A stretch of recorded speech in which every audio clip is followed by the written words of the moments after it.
Si tu penses que le prochain bull run va te rendre riche avec des mêmes coins, tu es déjà un perdant. C'est brutal, mais c'est exactement ce qui est en train de se passer sous tes yeux. Pendant que tout le monde regarde les mauvais projets, les vrais gagnants construisent dans l'ombre. Et quand tu t'en rendras compte, il sera peut-être déjà trop tard. Aujourd'hui, il y a littéralement des millions d'altcoins sur le marché, et la réalité est simple, la majorité va disparaître. Et ça, ce n'est pas une opinion, c'est l'histoire du marché crypto. À chaque cycle, 90% des projets meurent. Pourtant, pendant que la foule court après le prochain x100 sur le court terme, une poignée de projets est en train de poser les fondations du prochain bull run. Et ces projets-là ne font pas de bruit.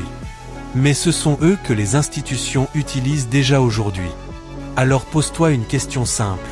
Tu veux suivre le bruit ou la smart money?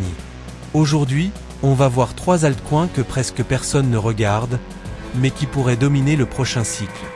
Et reste bien jusqu'à la fin, parce que le dernier va probablement changer ta façon de voir le marché. On commence avec un projet que beaucoup sous-estiment, Chainlink. Et si tu ne comprends pas ça, tu rates probablement tout le tableau. Imagine que les blockchains sont des ordinateurs. Chainlink, c'est leurs yeux sur le monde. Sans lui, ils sont aveugles. Et aujourd'hui, Chainlink n'est pas juste un leader, il écrase littéralement son secteur. On parle de plus de 28 000 milliards de dollars de transactions facilitées. Des trillions, pas des milliards.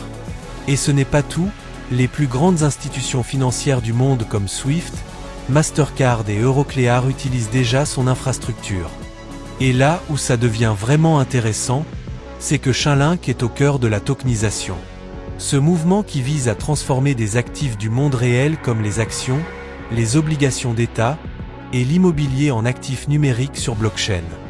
Et ce marché pourrait peser des dizaines de trillions dans les années à venir. Autrement dit, si ce scénario se réalise, Chainlink n'est pas optionnel, il est indispensable. Mais voilà le piège, son prix est ennuyeux.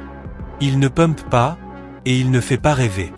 Et c'est exactement pour ça que la majorité des gens passent à côté. Parce que le marché récompense le bruit à court terme, pas la valeur à long terme. Pourtant, Chainlink est une infrastructure. Et dans chaque révolution technologique, l'infrastructure finit toujours par gagner. Maintenant, passons à un projet totalement différent, mais tout aussi dangereux à ignorer. Suis. Si Chainlink est le cerveau, suivez la vitesse. On parle d'une blockchain capable de traiter massivement des transactions en parallèle, avec une scalabilité qui attire déjà des géants comme Grayscale. Son écosystème explose avec plus de 500 millions de dollars verrouillés, et une activité des développeurs en forte croissance. Et ça, ce n'est jamais un hasard. Mais le vrai game changer, c'est ce qui arrive maintenant. Sui est en train d'ouvrir la porte à quelque chose d'énorme. L'intégration du Bitcoin dans la DeFi, sans passer par des solutions centralisées. Et si tu ne comprends pas pourquoi c'est énorme, écoute bien. Aujourd'hui, moins de 0,5% du Bitcoin est utilisé en DeFi, cela veut dire que 99,5% du potentiel est encore inutilisé. Et là, tu commences peut-être à voir le tableau. Si Sui Capture ne serait ce qu'une petite partie de ce marché, on ne parle plus d'un simple projet, mais d'un moteur de croissance massif. Et c'est exactement ce que le marché adore pendant les bull runs. Mais attention, plus de potentiel veut aussi dire plus de risques.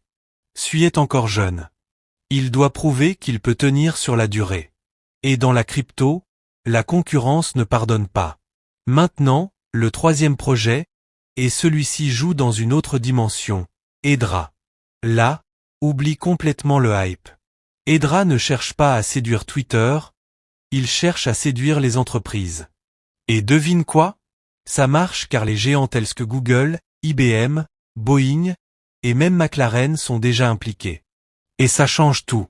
Parce qu'on ne parle plus de spéculation, mais d'une réelle adoption avec des millions d'utilisateurs indirects, des cas d'usage concrets, et surtout, une vision long terme. Hedera travaille déjà sur la sécurité post-quantique. Là où la majorité des projets essaient encore de survivre aux prochains mois, eux pensent aux prochaines décennies. Ils ont même lancé des outils pour créer des agents d'intelligence artificielle directement sur la blockchain. Et si tu regardes les tendances actuelles comme l'IA, l'automatisation et la tokenisation, Hedera est positionné exactement là où l'argent est en train d'aller. Mais encore une fois, le prix est lent, peu excitant. Et c'est là que la psychologie du marché te piège.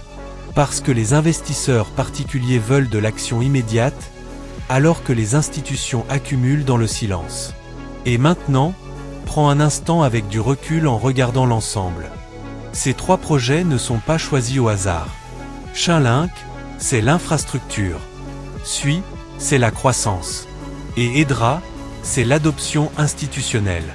On a ici 3 piliers avec 3 tendances majeures telles que la tokenisation, l'intelligence artificielle et la scalabilité. Et pendant que tout le monde court après le prochain meme coin, la smart money se positionne ici. Alors la vraie question n'est pas quel coin va faire x10 demain. La vraie question, c'est est-ce que tu es en train de construire ton futur ou de jouer à la loterie? Parce que dans quelques mois, quand le marché va repartir, il y aura 2 types de personnes. Ceux qui regarderont les graphiques en se disant j'aurais dû, et ceux qui auront agi quand personne ne regardait. Maintenant dis-moi en commentaire, est-ce que tu es plutôt hype ou stratégie long terme? Si cette vidéo t'a fait réfléchir, like, abonne-toi, et surtout partage-la à quelqu'un qui est encore en train de courir après les mauvais projets. Parce que parfois, une seule bonne information peut changer toute ta trajectoire.